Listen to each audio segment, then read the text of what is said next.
Relationship ವಿಚಾರದಲ್ಲಿ again ನಮ್ಗೆ happy relationship ಇದೆ, ಬಟ್ ಅಗೈನ್ ಬ್ಯಾಲೆನ್ಸ್ ಮಾಡ್ಬೇಕು ರಿಲೇಶನ್ಶಿಪ್ ನ. ನೀವು ಯಾವ ರೀತಿಯ ಒಂದು ಇದನ್ನ ಕೊಡ್ತೀರಾ, ಪ್ರೀತಿಯನ್ನ ಕೊಡ್ತೀರಾ, ಅದೇ ರೀತಿ ನಿಮ್ಗೆ ಬ್ಯಾಲೆನ್ಸಿಂಗ್ ಇದೆ.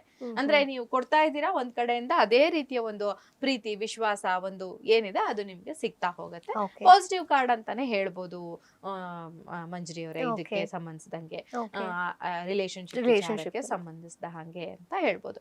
ಇನ್ನು ಕೊನೆಯದು ಏನು job related queen of cups ಅನ್ನುವಂತಹ ಕಾರ್ಡ್ ಬಂದು ಅಗೈನ್ ಕಪ್ಸ್ ಕಾರ್ಡ್ ಅಂದ್ರೇನೆ ಹಣ ಮತ್ತೆ ನಮ್ಗೆ ಒಂದು ಸ್ಟೆಬಿಲಿಟಿ, ಒಂದು ಫ್ಲೋ ತೋರಿಸುವಂತದ್ದು ಕಾರ್ಡ್ ಅಂತ ಹೇಳ್ಬೋದು. ಸೊ ಇಂಡಿಪೆಂಡೆಂಟ್ ಗ್ರೋತ್ ಇರುತ್ತೆ, ಬ್ಯಾಲೆನ್ಸ್ ಇದೆ, ನಿಮ್ಮ ಜಾಬ್ ಅಲ್ಲಿ ಬ್ಯಾಲೆನ್ಸ್ ಇದೆ.